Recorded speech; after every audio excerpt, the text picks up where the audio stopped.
దేవునికి స్తోత్రం. హల్లెలూయా. Praise the Lord, praise the Lord, praise the Lord.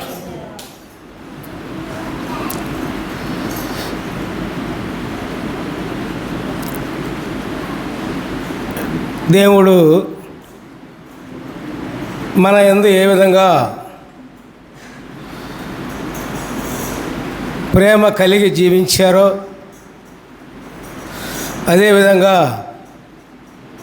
మరి మనం ఇతరుల ఏడల ప్రేమ చూపించాలి అని దేవుడు మనకు నేర్పుతూ ఉన్నాడు. పిల్లారా, ప్రేమలో రెండు రకాలు: శరీర సంబంధించిన ప్రేమ, ఆత్మ సంబంధించిన ప్రేమ. ఎన్ని రకాలండి? రెండు రకాలు. శరీర సంబంధించిన ప్రేమ, ఆత్మ సంబంధించిన ప్రేమ. శరీర సంబంధించిన ప్రేమకు షరతులు ఉన్నాయి. ఆత్మ సంబంధించిన ప్రేమకు అసలు షరతులే లేవు. అందరినీ ప్రేమించగలగాలి. దేవునికి స్తోత్రం. హల్లెలూయా. Praise the Lord. ఇది మీకు అర్థమవుతుందో లేదో తెలియదు. శరీర సంబంధించిన ప్రేమకు కొన్ని షరతులు ఉన్నాయి, అవునా కదా? కానీ ఆత్మ సంబంధించిన ప్రేమకు, అంటే దేవుని సంబంధించిన దేవుని ప్రేమకు షరతులు లేవు. ఆయన ప్రతి ఒక్కరిని కూడా, ప్రతి ఒక్క వ్యక్తిని కూడా, ప్రతి కుటుంబాన్ని కూడా ఆయన ప్రేమించారు. వాళ్ళు ఎటువంటి వాళ్ళైనా సరే ప్రేమించి వాళ్ళకు మంచి మార్గము చూపించి దేవుని రాజ్యంలోకి వారసులయ్యేటట్లుగా వారిపై కృప చూపించి నడిపించారు. పిల్లారా, దేవునికి స్తోత్రం. హల్లెలూయా. Praise the Lord. ఆ విధమైన ప్రేమను మనం నేర్చుకోవాలి. దేవుని దగ్గర నుంచి నేర్చుకునేది అదే. మనం ఆయన ప్రేమై ఉన్నాడు. అందుకని యోహాను పత్రికలో ఆయన దేవుడు ప్రేమ స్వరూపేని వ్రాయబడి ఉంది. ఆయన ప్రేమకు అవధులు లేవు, అడ్డంకులు లేవు. అటువంటి ప్రేమ కలిగినటువంటి దేవుడు ప్రియులారా మన దేవుడు. ఆయన యందు విశ్వాసం ఉంచాం, ఆయనలోనికి వచ్చాం. ప్రియులారా, మనం ఎంత ధన్యులమో దేవునికి స్తోత్రం చేయండి. హల్లెలూయా. Praise the Lord. మరి లోకంలో అనేక మంది తృణీకరించబడిన వారు ఉన్నారు. తృణీకరించబడటం అని తెలుసు కదా? తృణీకరించబడతాం అంటే భార్య భర్త చేత తృణీకరించబడవచ్చు, భర్త భార్య చేత తృణీకరించబడవచ్చు, తల్లిదండ్రులు పిల్లల చేత తృణీకరించబడవచ్చు, పిల్లలు తల్లిదండ్రుల చేత తృణీకరించబడవచ్చు. మరి జనాలందరూ కూడా కొంతమంది తృణీకరించబడవచ్చు. ఒక తెగ ఇంకో తెగను తృణీకరించబడవచ్చు, ఇంకొక వంశము ఇంకో వంశాన్ని తృణీకరించబడవచ్చు. ఇవన్నీ కూడా తృణీకరణలన్నీ కూడా ఉన్నాయి. పిల్లారా, వారందరూ కూడా సమాధానము సఖ్యతగా జీవించడానికే పిల్లారా దేవుడు ఆయన అందరి చేత తృణీకరించబడ్డాడు. హల్లెలూయా. Praise the lord.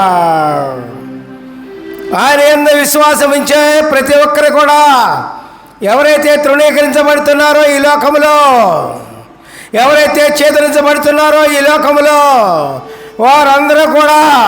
వారందరికీ కూడా సమాధానం కలగడానికి, సమాధానం రావడానికి, క్షేమంగా జీవించడానికి యేసు ప్రభువు వారు తృణీకరించబడ్డాడు. ప్రియులారా, దేవునికి స్తోత్రం. హల్లెలూయా. Praise the Lord. అదే యెషయా 53:3 చూడండి ఒక్కసారి. అతడు తృణీకరింపబడిన వాడును, మనుష్యుల వలన విసర్జింపబడినవాడును ఆయన. వ్యసనాక్రాంతుడు గారు, వ్యాధిని అనుభవించిన వాడు గారు, మనుషులు చూడనొల్లని వారి గారు, అతడు తృణీకరింపబడిన వాడు గారు కనుక, అతడు తృణీకరింపబడిన వాడు కనుక మనము అతనిని ఎన్నిక చేయకపోతేమే. దేవునికి స్తోత్రం. అర్థమైందండి? దేవుడు మన కోసం తృణీకరించబడిన వాళ్ళ కోసం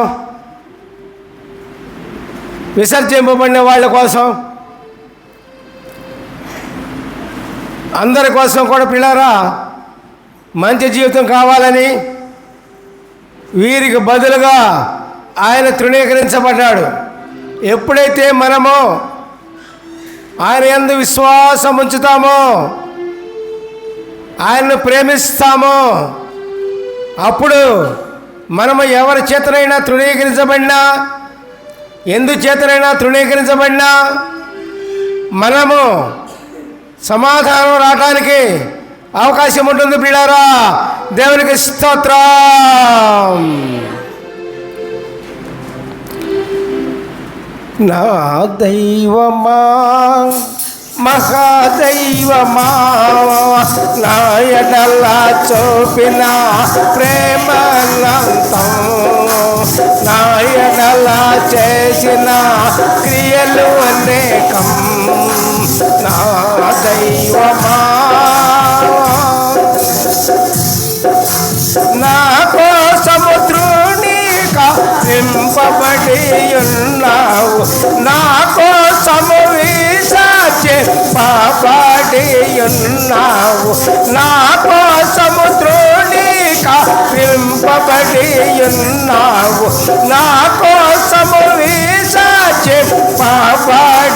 ఉన్నావు. నా పాప భారము భరించి ఉన్నావు, చివరకు మీ ఆత్మతో నన్ను నడుపుచున్నావు, చివరకు మీ ఆత్మతో నన్ను నడుపుచున్నావు. నా దైవమా మహాదైవమా, నా ఎడల చూపిన ప్రేమనంతం, నా ఎడల చేసిన క్రియలు అనేకం. నా దైవమా. హల్లెలూయా. Praise the Lord, praise the Lord. సమాధానకరమైన జీవితం ఒక్క యేసు ప్రభు వల్లే వస్తుంది పిల్లారా. దేవునికి స్తోత్రం. మనుషులను ఎవరిని నమ్ముకున్నా సరే సమాధాన జీవితం రాదు, వాళ్ళు ఎవరైనా సరే. కాబట్టి పిల్లారా, మనము తృణీకరించబడి ఉన్నావేమో, విసర్జించబడి ఉన్నావేమో, యేసు దగ్గర రండి, ఆయనని మాత్రమే విశ్వసించండి, అదంతా కూడా సమసిపోతుంది. దేవునికి స్తోత్రం. హల్లెలూయా.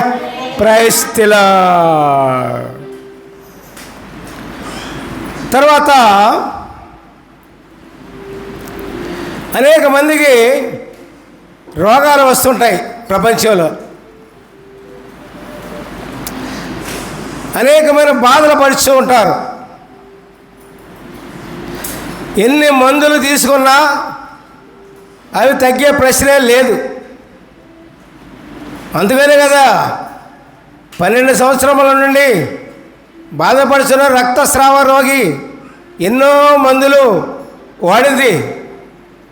ఎన్ని మందులు వాడినా, ఎంత ప్రయత్నం చేసినా, ఏం చేసినా ఆమెకు స్వస్థ కాల. ఇంకా ఎక్కువైంది జబ్బులు, మందులు వేసిన కొందులు ఎక్కువైంది. కానీ తర్వాత ఆమె తెలుసుకున్నది ఏమంటే ప్రియులారా, ఆ నోట యేసయ్య గురించి విన్నది. దేవునికి స్తోత్రం.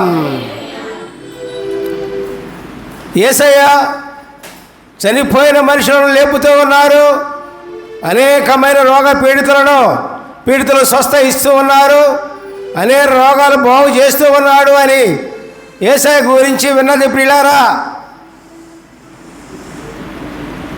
అప్పుడు మనసులో ఒక ఆలోచన వచ్చింది ఆమెకు. ఏమనండి, ముందు మన మనసులో ఆలోచన రావాలి. మన రక్షకుడైన యేసయ్య ద్వారానే మనకు సమస్తము జరుగుతుంది అని ప్రియులారా. ముందు ఆలోచన ఉంటేనే శరీరం వెళుతుంది ప్రియులారా. మన ఆలోచన ప్రకారమే శరీరం పనిచేస్తూ ఉంది, మన ఆలోచన ప్రకారమే శరీరం నడుస్తూ ఉంది. మంచి కానీ చెడు కానీ మన ఆలోచన సరిగా ఉంటే మన పనులన్నీ బాగానే ఉంటాయి. మన మాటలన్నీ బాగానే ఉంటాయి, మన చేష్టలన్నీ బాగానే ఉంటాయి ప్రియులారా. ఎప్పుడైతే మన ఆలోచన మంచిది కాదో అప్పుడు చెడ్డ ఆలోచనగా చెడ్డ పనులుగా మార్చబడతాం ప్రియులారా. దేవునికి స్తోత్రం. ఆ రక్తస్రావ రోగికి ఆలోచన ఏ విధంగా అయినా సరే 12 సంవత్సరాల నుంచి రక్తస్రావం అంటే ఎట్లా ఉంటుందండి? ఎంతో బలహీనంగా మంచం మీద నుంచి కూడా లేగలేదు, అటువంటి పరిస్థితిలో ఉంది. అయినా సరే ఏమైనా యేసయ్య అంగీని ముట్టుకుంటే చాలు నా రోగము స్వస్థ వస్తుంది అనుకుందండి. దృఢమైన నిశ్చయము కలిగింది ఆమెకు ప్రియులారా. అటువంటి నిశ్చయం కలగాలి ప్రతి ఒక్క వ్యక్తికి కూడా.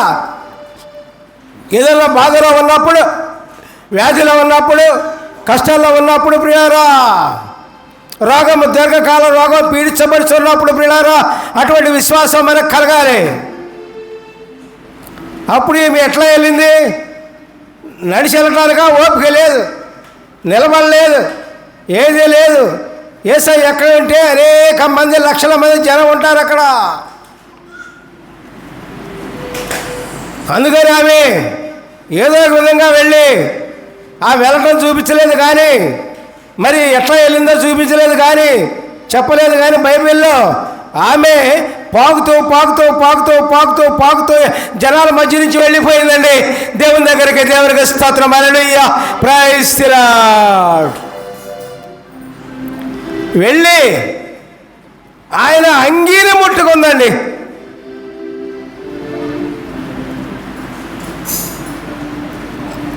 దేవుని శక్తి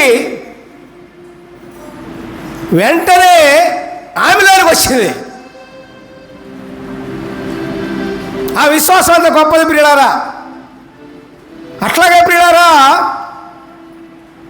మనం విశ్వసించినప్పుడు, మళ్ళా బలమైన విశ్వాసం ఉన్నప్పుడు దేవుని శక్తి మనలోకి వస్తుంది ప్రియులారా. అప్పుడు మనకు స్వస్థలు కలుగుతాయి. హల్లెలూయా, ప్రైజ్ ది లార్డ్. అప్పుడు యేసయ్య ఏమన్నారు తెలుసా అండి? నన్ను ముట్టినది ఎవరు? ఏమన్నారండి? నన్ను ముట్టినది ఎవరు అంటే తెలుసు కదా దేవునికి. అసలు ఆమెను కనుక్కుందామని, ఆమె చెబుతుందో చెప్పుదామని ఆ మాట మాట్లాడారు ఆయన. అక్కడ చుట్టూ చూశారు యేసయ్య. అప్పుడు ఏ విధంగా లాభం లేదనుకుని ఆ స్త్రీ ఆయన ముందుకు వచ్చి చెప్పింది జరిగిందంతా కూడా. అప్పుడు అంతకుముందు శిష్యులు కూడా అంటున్నారు, ఇదేందయ్యా ప్రభువా, ఇంతమంది జనం దోసుకుంటూ ఉంటే, అంటుకుంటూ ఉంటే మేమోనో నన్ను ముట్టుకున్నది ఎవరో అని అంటున్నావా అని అన్నప్పుడు చూశారండి, ఆమె ముట్టుకోవటం వేరు, జనాలు దోసుకోవడం వేరు. ఆమె విశ్వాసంతో ఆయనను ముట్టుకుంది, ఆయన అంగీని ముట్టుకుంది. వీళ్ళందరూ కూడా విశ్వాసం లేకుండా ఆయన దోసుకుంటున్నారు. ఇది తేడా వాళ్ళందరికీ కూడా. అప్పుడు దేవుడు సంతోషించారు. అమ్మా నీకు స్వస్థ కలుగును గాక అన్నారు. దేవుడు గొప్ప స్వస్థత ఆమెకి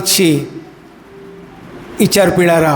దేవునికి స్తోత్రం. హల్లెలూయా, ప్రైజ్ ది లార్డ్. అందుకోసమే మనకు స్వస్థలు ఇవ్వడానికే, మన రోగాలు బాగుపరచడానికే ఆయన రోగగ్రస్తుడుగా మారిపోయాడు ప్రియులారా.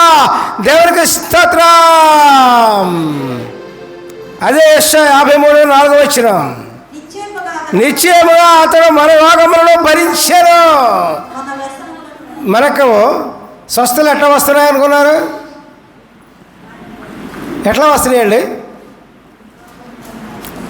సేవ చేసే వాళ్ళు వస్తున్నాయా? యేసు ప్రభు వల్ల మాత్రమే స్వస్థ వస్తుంది. యేసే వల్లే స్వస్థ వస్తుంది, ఇంకెవరి వల్ల స్వస్థ రాదు. మీకోసం రక్తం ఇచ్చింది, మీకోసం ప్రాణం పెట్టింది, మీకోసం రక్తం ఇచ్చింది ఎవరయ్యా అంటే యేసు ప్రభు మాత్రమే. ప్రియులారా, యేసయ్య మన రోగాలందరినీ కూడా భరిస్తూ ఉన్నాడు. హల్లెలూయా, ప్రైజ్ ది లార్డ్. నిశ్చయముగా అతడు మన రోగములను భరించారు, మన వ్యసనములను వహించారు. ఆయనను మొత్తబడిన వారి గారు, దేవుని వల్ల బాధింపబడిన వారి గారు, శ్రమనొందిన వారి గారు మన మాత్రమే ఎంచిదమే. దేవునికి స్తోత్రం. అర్థమవుతుందిగా? తన రోగాలన్నీ కూడా ఆయన భరించాడు.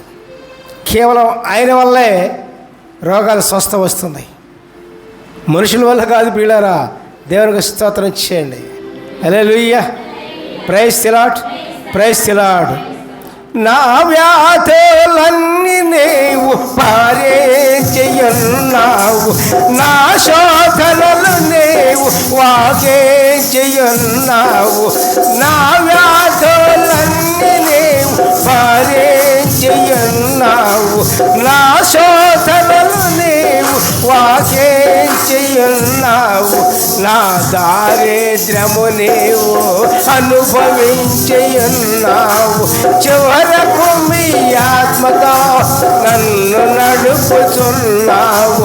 చివరకు మీ ఆత్మతో నన్ను నడుపుచున్నావు. నా దైవమా, మహాదైవమా, నా ఎడల చూపిన ప్రేమనంతం, నా ఎడల చేసిన క్రియలు అనేకం. నా దైవమా. హల్లెలూయా, ప్రైజ్ ది లార్డ్. అర్థమవుతుందిగా? చెప్పే దేవునికి స్తోత్రం చేయండి. హల్లెలూయా, praise the Lord, praise the Lord. మరి సమాధానం అంటే తెలుసు కదా, సఖ్యత. సమాధానం అంటే సఖ్యత. ఇంట్లోనే సమాధానం ఉండదు, భార్యాభర్తల మధ్య సమాధానం ఉండదు, తండ్రి కొడుకుల మధ్య సమాధానం ఉండదు, తల్లి కూతుళ్ళ మధ్య సమాధానం ఉండదు, అత్త కోళ్ళ మధ్య సమాధానం ఉండదు, ఇంటరు బయట సమాధానం ఉండదు, ఎవరికి సమాధానం ఉండదు. చివరిగా జీవితాలు అట్లా అయిపోయినాయి లోకంలో. మీరు మంచివాళ్ళే, మీరు మంచివాళ్ళ, మీరు మంచివాళ్ళు చేతులు పోయి కదా మంచివాళ్ళైన వాళ్ళు కాదా? ఇది ఒక చేయి పైకి ఎత్తలేదు ఏంటి? మంచివాళ్ళు కదా మీరు? చెప్పండి, ఒక్క చెయ్యి ఎత్తే కొట్టండి. ఎవరికి సమాధానం లేదా మీకు? అస్సలు మాట్లాడతలేదుగా అంటే ఈ లెక్క లేదన్నమాట మీకు. దేవునికి స్తోత్రం చేయండి, లేనందుకు స్తోత్రం చేయండి. హల్లెలూయా, ప్రైజ్ ది లార్డ్. ఎందుకని సమాధానం లేకుండా పోతుంది? ఎందుకనండి? ఎందుకని? అది మనలోనే ఉంది. సమాధానంగా ఉండటం మనలోనే ఉంది. అంత కక్షలు పెట్టుకుని ఆయన ఏం చేయాలి? ఈసారి రాని, ఈ రోడ్డు ఎప్పుడు వెళ్తే ఈసారి రాని, పనికి వెళ్ళి వస్తాడుగా, ఇంటికి రాని చెప్తా, వచ్చినా చెప్తా ఇంటి పని. ఇదేనండి సమాధానం లేదండి. ఎందుకండి? నా దృష్టికి ఏంటంటే నాకు అర్థమైంది, లోకంలో చూస్తూ ఉంటే పెళ్ళిళ్ళు చేసుకునే వాళ్ళు ఒక శత్రువుని తీసుకున్నట్టే, శత్రువుని తెచ్చుకున్నట్టే ఇంట్లోకి. సమాధానం ఏదండి జనాలకి? సరే పెళ్ళిళ్ళు చేసుకున్నారు, బాగానే ఉంది. సమాధానం ఏది?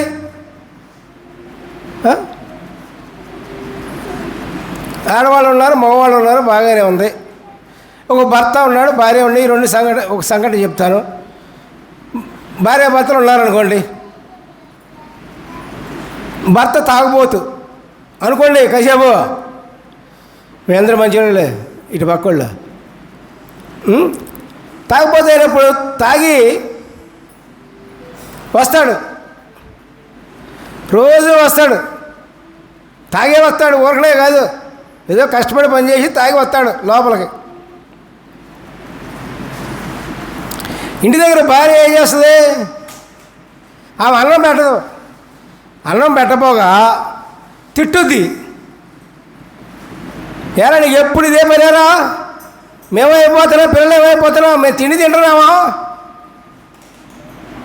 ఏమొచ్చిందిరా నీకు అని తిట్టుద్ది. అవునండి, అవునండి, వాళ్ళ చేతులు పోయిగతండి. అమ్మా అమ్మా అమ్మా ఒక్కొక్క చేయి లెగుతుంది. అల్లు ప్రైజ్ దిలాడు. భార్యల గురించే చెప్పేది ఇప్పుడు. ఇటువంటి చేయత్తమని పర్వాలా. దేవునికి స్తోత్రం చేయండి. హల్లెలూయా, ప్రైజ్ దిలాడ్. మరి ఆ విధంగా తిడితే అది తాగకుండా మాంతాడా? ఆడు ఇంకా ఎక్కువ తాగుతాడు. ఒక గ్లాసు వేసేవాడు 2 గ్లాసులు వేస్తాడు, 2 గ్లాసులు వేసేవాడు 3 గ్లాసులు వేస్తాడు. ఆ విధంగా వేస్తా పోకుండా నా జీవితం పోయే, కుటుంబ జీవితం పోయే. దేవునికి స్తోత్రం చేయండి. హల్లెలూయా, ప్రైజ్ ది లార్డ్. మరి భార్య ఏం చేయాలి? భార్య చేతిలో ఉంటుంది. భర్తను తాగుడు మానిపించడం అంటే ఎట్లాగా? తాగి వచ్చిన భర్తకు నువ్వు చక్కగా శ్రేష్టంగా ఉన్న దాంట్లో అన్నం వండిబడి చక్కగా పెట్టి ఆయన ఒక మాట మాట్లాడకుండా చక్కగా ఆయనతో మాట్లాడితే ఒకరోజు చూస్తాడు, 2 రోజులు చూస్తాడు, 3 రోజులు చూస్తాడు, ఒక వారంలో చూస్తాడు. సరే ఒక 4 రోజులు వస్తారనుకోండి, ఆలోచిస్తాడు. ఏమని తెలుసా? ఏంటబ్బా నేను తాగి వచ్చినా తిడుతున్నా, ఎన్ని చేస్తున్నా సరే ఇంత చక్కగా వండి పెడుతుంది, ఇంత చక్కగా సౌమ్యంగా మాట్లాడుతుంది, ఏందబ్బా ఏదో ఉందే మొత్తానికి అనుకుని చివరికి 2 రోజుల నుంచి ఖచ్చితంగా మానిపోతే నన్ను అప్పుడు అడగండి పిల్లారా. దేవునికి స్తోత్రం. హల్లెలూయా, ప్రైజ్ ది లార్డ్. అవునా? దేవునికి స్తోత్రం. ఎన్నో కుటుంబాల్లో జరిగినాయి ఇవి. దేవునికి స్తోత్రం చేయండి. అదే ఇక్కడ వ్రాయబడి ఉంది. యెషయా 53వ అధ్యాయము 5వ వచనం. మన అతిక్రమములను బట్టి అతను గాయపరచబడెను, మన దోషములను బట్టి అతను నలగొట్టబడెను, మన సమాధానార్థమైన శిక్ష అతని మీద పడెను, అతను పొందిన దెబ్బల చేత మనకు స్వస్థ కలుగుచున్నది. హల్లెలూయా, ప్రైజ్ ది లార్డ్. ఈ సమాధానార్థమైన శిక్ష ఆయన మీద పడింది. మనకు సమాధానం రావటానికి, భార్య భర్తల మధ్య సమాధానం రావటానికి, అందరి మధ్య సమాధానం రావటానికి ఆ శిక్ష ఆయన మీద వేసుకున్నాడు.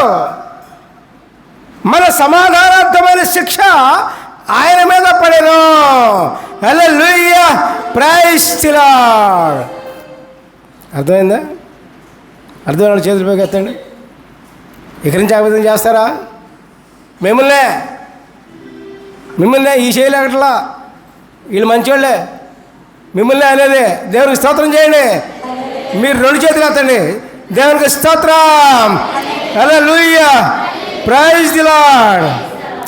నా దోష క్రియలను సిలువపై మోసినావు, నాకు వచ్చు శిక్షను నీవు భరించినావు. నా దోష క్రియలను సిలువపై మోసినావు, నాకు వచ్చు శిక్షను నీవు భరించినావు. సమాధానకరమైన బలిని అర్పించినావు, సమాధానకరమైన బలిని అర్పించినావు. చివరకు మీ ఆత్మతో నన్ను నడుపుచున్నావు, చివరకు మీ ఆత్మతో నన్ను నడుపుచున్నావు. నా దైవమా, మహాదైవమా, నా ఎడల చూపిన నా ఎడల చేసిన క్రియలు అనేకం, నా దైవమా. హల్లెలూయా, ప్రైజ్ ది లార్డ్. అర్థం చేసుకుంటున్నారా? దేవుని వాక్యాన్ని నేను చెప్పడం కాదు, యేసే చెప్తున్నారు. దేవునికి స్తోత్రం. హల్లెలూయా, praise the Lord, praise the lord.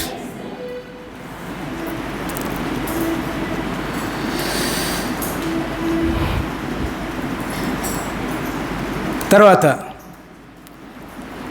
ఈ లోకంలో తీర్పులు ఉంటాయి, న్యాయాధిపతులు ఉంటారు, ప్రభుత్వం ఉంటుంది,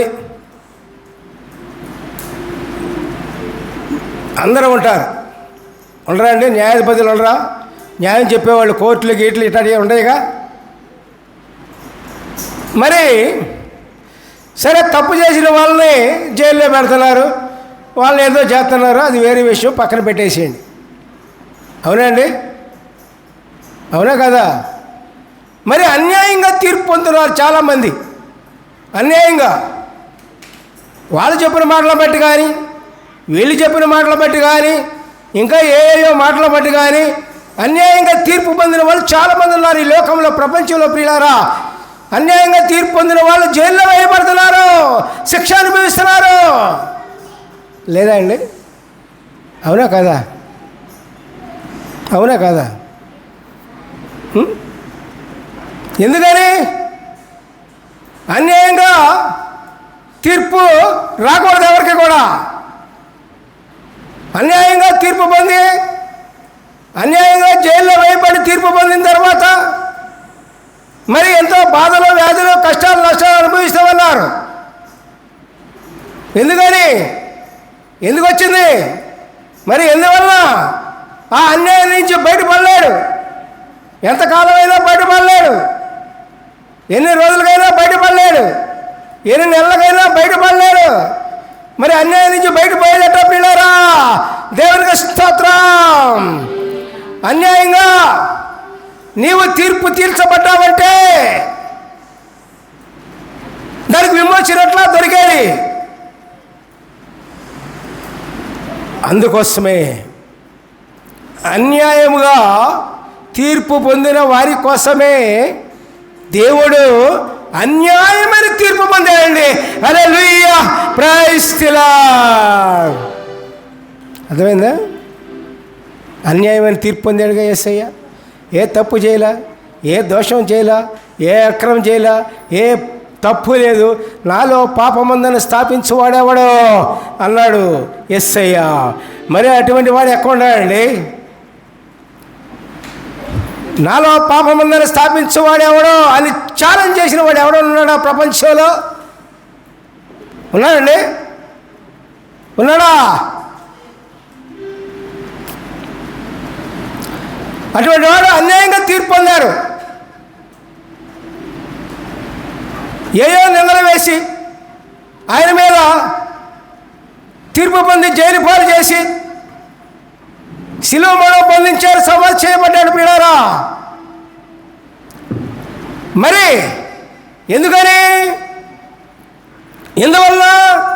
అన్యాయముగా తీర్పు పొందిన వారి కోసము ఆయన అన్యాయపు తీర్పు పొందాడు. పిల్లారా, అన్యాయం పొందిన వాళ్ళు యేసు ప్రభువునందు గాఢంగా విశ్వాసం ఉంచినట్లయితే నీవు విమోచించబడతావు. దేవునికి స్తోత్రం. అదే ఇక్కడ రాయబడుతుంది. యెషయా 53:8. అన్యాయపు తీర్పు పొందినవాడే అతను కొనిపోబడను, అతను నా జనుల అతిక్రమమును బట్టి మొత్తబడను, సజీవుల భూమిలో నుండి అతను కొట్టివేయబడను. అయినను అతని తరము వారిలో ఈ సంగతి ఆలోచించినది ఎవరు? హల్లెలూయా, ప్రైజ్ ది లార్డ్. చూశారండి? ఎవరి కోసం అండి? మనం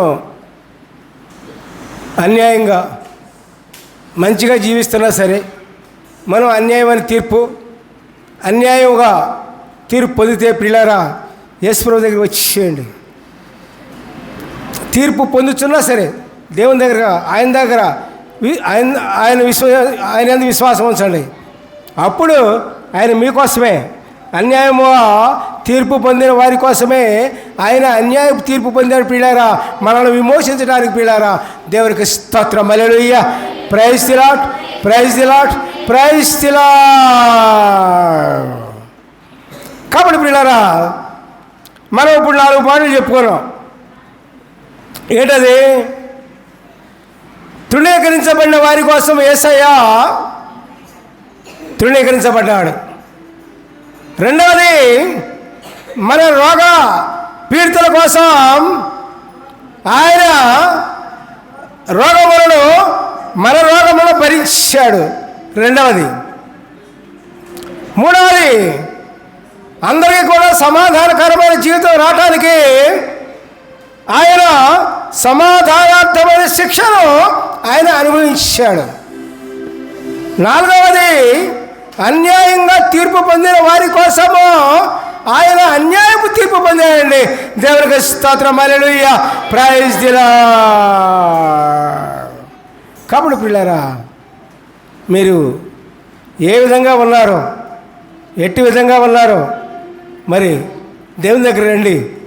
ఎటువంటి అన్యాయంగా ఉన్నా, సమాధానం లేకుండా ఉన్నా, రోగ పీడితులై ఉన్నా, ఎటువంటిగా ఉన్నా, ఎంతటి పరిస్థితిలో ఉన్నా మీరు దేవుని దగ్గరికి వస్తే అప్పుడు ఇవన్నీ కూడా విమోచించబడతాయి. దేవునికి స్తోత్రం, హల్లెలూయా, ప్రైజ్ ది లార్డ్. అది కాకుండా దేవుని గుణాన్ని మనం నేర్చుకోవాలి. దేవుని గుణాన్ని నేర్చుకోవాలి. అన్నిటికంటే ముందు దేవుని గుణాన్ని, దేవుని మార్గాన్ని. అర్థమైందా? హల్లెలూయా, praise the Lord, praise the Lord, praise the lord.